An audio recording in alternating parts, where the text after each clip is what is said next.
Hello ನಮಸ್ತೆ, welcome back to my YouTube channel.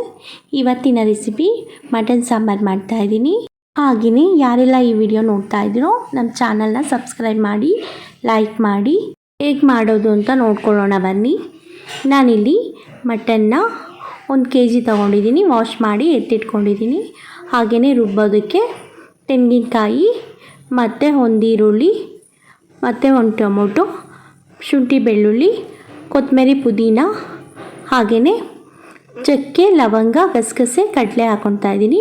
ಇದು ಒಗ್ಗರಣೆಗೆ 1 ಈರುಳ್ಳಿ ಎತ್ತಿಟ್ಕೊಂಡಿದ್ದೀನಿ. 2 ಈರುಳ್ಳಿನ ಪೇಸ್ಟ್ ಮಾಡಿ ಎತ್ತಿಟ್ಕೊಂಡಿದ್ದೀನಿ. ಹಾಗೆಯೇ ರುಬ್ಬಕ್ಕೆ ರೆಡಿ ಮಾಡ್ಕೊಳ್ಳೋಣ. ಒಂದು ಮಿಕ್ಸಿ ಜಾರಲ್ಲಿ ಕಡಲೆ, ಚಕ್ಕೆ, ಲವಂಗ, ಶುಂಠಿ ಬೆಳ್ಳುಳ್ಳಿ, ಈರುಳ್ಳಿ, ಟೊಮೊಟೊ, ಕೊತ್ತಂಬರಿ, ಪುದೀನನ ಇಷ್ಟು ಫಸ್ಟು ರುಬ್ಕೊತಾ ಇದ್ದೀನಿ. ಸ್ವಲ್ಪ ನೀರು ಹಾಕ್ಕೊಂಡು ರುಬ್ಕೊಳ್ಳಿ. ಇಷ್ಟ ಆಗಿದ್ರೆ ಸಾಕು. ಮತ್ತು ನಾನು ಇದೇ ಜಾರಿಗೆ ಕಾಯಿನ ಹಾಕ್ಕೊತಾ ಇದ್ದೀನಿ. ಇದನ್ನು ಅಷ್ಟೇ ಇವಾಗ ರುಬ್ಕೊಳ್ಳೋಣ. ಈಗ ಸ್ಟವ್ ಮೇಲೆ ಕುಕ್ಕರ್ ಇಟ್ಟಿದ್ದೀನಿ. ಅದು ಸ್ವಲ್ಪ ಬಿಸಿ ಆದಮೇಲೆ ಆಯಿಲ್ ಹಾಕ್ಕೊತಾ ಇದ್ದೀನಿ. ಸ್ವಲ್ಪ ಹಾಕ್ಕೊಂಡಿದ್ದೀನಿ, ಮಟನಲ್ಲೇ ಬಿಟ್ಕೊಳ್ಳುತ್ತೆ, ಅದಕ್ಕೋಸ್ಕರ ಸ್ವಲ್ಪ ಹಾಕ್ಕೊಂಡಿದ್ದೀನಿ. ಈಗ ಎಣ್ಣೆ ಕಾದಾದ್ಮೇಲೆ ನಾನು ಈರುಳ್ಳಿನ ಹಾಕ್ಕೊಂಡಿದ್ದೀನಿ. ಅದನ್ನು ಸ್ವಲ್ಪ ಚೆನ್ನಾಗಿ ಫ್ರೈ ಮಾಡ್ಕೊಳ್ಳೋಣ. ಚೆನ್ನಾಗಿ ಫ್ರೈ ಮಾಡ್ಕೊಬೇಕು, ಸ್ವಲ್ಪ ಕಲರ್ ಎಲ್ಲ ಚೇಂಜ್ ಆಗಲಿ.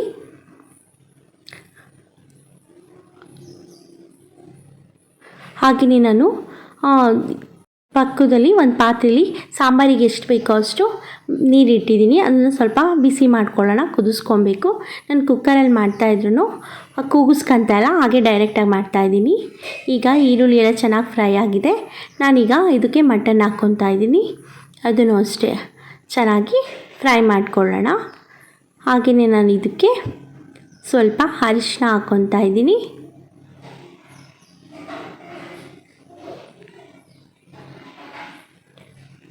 ಅರಿಶಿನ ಮತ್ತು ಉಪ್ಪು ಹಾಕ್ಕೊತಾ ಇದ್ದೀನಿ. ಈ ಥರ ಹಾಕ್ಕೊಳ್ಳೋದ್ರಿಂದ ನೀರಂಶ ಎಲ್ಲ ಚೆನ್ನಾಗಿ ಬಿಡುತ್ತೆ. ಹಾಗೆಯೇ ಮಟನ್ಗೆ ಉಪ್ಪು ಚೆನ್ನಾಗಿ ಹತ್ತುತ್ತೆ, ಅದಕ್ಕೋಸ್ಕರ ಅದನ್ನು ಅಷ್ಟೇ ಹಾಕ್ಕೊಂಡ್ಮೇಲೆ ಚೆನ್ನಾಗಿ ಫ್ರೈ ಮಾಡ್ಕೊಳ್ತಾ ಇದ್ದೀನಿ. ಈ ಮೆಥಡಲ್ಲಿ ನೀವೊಂದು ಸಲ ಟ್ರೈ ಮಾಡಿ, ತುಂಬಾ ಟೇಸ್ಟಿಯಾಗಿರುತ್ತೆ ಸಾಂಬಾರಂತೂ. ಹಾಗೆಯೇ ನಾನು ಇವಾಗ ಇದಕ್ಕೆ ಈರುಳ್ಳಿ ಪೇಸ್ಟ್ ಮಾಡ್ಕೊಂಡಿದ್ನಲ್ಲ, ಅದನ್ನು ಹಾಕ್ಕೊತಾ ಇದ್ದೀನಿ. ಅದನ್ನು ಹಾಕ್ಕೊಂಡಾದ್ಮೇಲೆ ಚೆನ್ನಾಗಿ ಫ್ರೈ ಮಾಡ್ಕೊಳ್ಳೋಣ. ಈ ಥರ ಈರುಳ್ಳಿ ಪೇಸ್ಟ್ ಹಾಕೋದ್ರಿಂದ ಸಾಂಬಾರು ಇನ್ನೂ ಟೇಸ್ಟ್ ಬರುತ್ತೆ.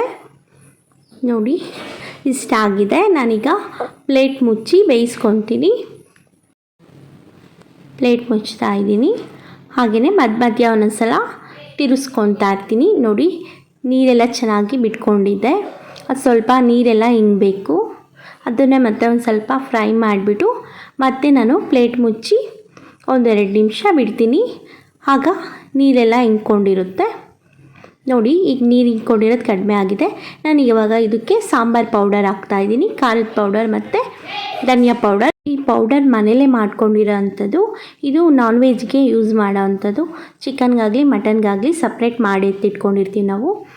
ಹಾಗೆಯೇ ಈಗ ಇದನ್ನು ಚೆನ್ನಾಗಿ ಮಿಕ್ಸ್ ಮಾಡ್ಕೊಳ್ತಾ ಇದ್ದೀನಿ. ಅದನ್ನು ಅಷ್ಟೇ ಹಾಕಿದ್ಮೇಲೆ ಚೆನ್ನಾಗಿ ಮಿಕ್ಸ್ ಮಾಡ್ಕೊಳ್ಳೋಣ.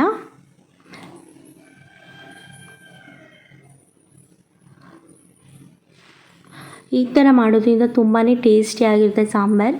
ಎಲ್ಲರೂ ಇಷ್ಟಪಟ್ಟು ತಿಂತಾರೆ. ಇದನ್ನು ಚೆನ್ನಾಗಿ ಫ್ರೈ ಮಾಡ್ಕೊಳ್ಳೋಣ. ನಾವು ಫ್ರೈನಲ್ಲೇ ಅರ್ಧ ಭಾಗ ಬೇಯಿಸ್ಕೊಂಡಿರಬೇಕು. ಆ ಥರ ಚೆನ್ನಾಗಿ ಫ್ರೈ ಮಾಡ್ಕೊಳ್ಳೋಣ. ನೋಡಿ, ನಾನು ಈ ಟೈಮಿಗೆ ರುಬ್ಕೊಂಡಿರೋ ಅಂಥ ಮಸಾಲೆನ ಹಾಕ್ಕೊತಾ ಇದ್ದೀನಿ. ಅದನ್ನು ಅಷ್ಟೇ ಹಾಕ್ಕೊಂಡ್ಮೇಲೆ ಚೆನ್ನಾಗಿ ಫ್ರೈ ಮಾಡ್ಕೊಳ್ಳೋಣ. ಹಸಿ ಸ್ಮೆಲ್ಲೆಲ್ಲ ಹೋಗಬೇಕು, ಅದಕ್ಕೋಸ್ಕರ ಚೆನ್ನಾಗಿ ಫ್ರೈ ಮಾಡ್ಕೊಳ್ಳೋಣ. ಹಾಗೆಯೇ ಈ ಮಸಾಲೆನಲ್ಲೇ ಸ್ವಲ್ಪ ಬೇಯಬೇಕು. ಅದಕ್ಕೋಸ್ಕರ ನಾನು ಮತ್ತೆ ಪ್ಲೇಟ್ ಮುಚ್ಚಿ ಬೇಯಿಸ್ಕೊತಾ ಇದ್ದೀನಿ. ಸ್ವಲ್ಪ ಹೊತ್ತು ಬೇಯಿಸ್ಕೊಳ್ಳೋಣ ನೀರು ಹಾಕ್ದಂಗೆ. ನೋಡಿ, ಇವಾಗ ಚೆನ್ನಾಗಿ ಬೇಯ್ತಾ ಇದೆ. ಮಧ್ಯದಲ್ಲಿ ತಿರುತ್ತಾ ಇರಬೇಕು. ನೋಡಿ, ಚೆನ್ನಾಗಿ ಫ್ರೈ ಆಗಿದೆ. 2 ನಿಮಿಷ ಎಲ್ಲ ಮೇಲೆ ಬರ್ತಿದೆ. ನಾನು ಈ ಟೈಮಿಗೆ ಆ ಕುದಿಯೋಂಥ ನೀರನ್ನ ಹಾಕ್ಕೊತಾ ಇದ್ದೀನಿ. ಈಗ ಸಾಂಬಾರಿಗೆ ರುಚಿಗೆ ತಕ್ಕಷ್ಟು ಉಪ್ಪು ಹಾಕ್ಕೊತಾ ಇದ್ದೀನಿ. ಇದು ಅಷ್ಟೇ ಮುಕ್ಕಾಲು ಭಾಗ ಬೆಂದಿದೆ, ಇನ್ನು ಕಾಲು ಭಾಗ ಮಟನ್ ಬೇಯಬೇಕು. ಚೆನ್ನಾಗಿ ಕುದಿಸ್ಕೊಳ್ತಾ ಇದ್ದೀನಿ. ಹಾಗೆಯೇ ಮಧ್ಯದಲ್ಲಿ ಚೆಕ್ ಮಾಡ್ಕೊಳ್ಳಿ, ಮಟನ್ ಬೆಂದಿದ್ರೆ ಸಾಂಬಾರು ರೆಡಿಯಾಗಿದೆ ಅಂತ. ತುಂಬಾ ಟೇಸ್ಟಿಯಾಗಿರುತ್ತೆ. ಈ ಥರ ಮೆಥಡಲ್ಲಿ ನೀವೊಂದು ಸಲ ಟ್ರೈ ಮಾಡಿ ನೋಡಿ. ಈಗ ಪ್ಲೇಟ್ ಮುಚ್ಚಿ ಬೇಯಿಸ್ಕೊತಾ ಇದ್ದೀನಿ. ಸಾಂಬಾರು ರೆಡಿಯಾಗಿದೆ. ತುಂಬಾ ಈಸಿ ಮಾಡೋದಂತೂ, ತುಂಬ ಟೇಸ್ಟಿಯಾಗಿರುತ್ತೆ. ಹಾಗೆಯೇ ಯಾರೆಲ್ಲ ಈ ವಿಡಿಯೋ ನೋಡ್ತಾ ಇದ್ದೀರೋ ನಮ್ಮ ಚಾನಲ್ನ ಸಬ್ಸ್ಕ್ರೈಬ್ ಮಾಡಿ, ಲೈಕ್ ಮಾಡಿ. ಹೊಸದಾಗಿ ಚಾನಲ್ ಕ್ರಿಯೇಟ್ ಮಾಡಿದ್ದೀನಿ, ಸಪೋರ್ಟ್ ಮಾಡಿ. Thank you so much.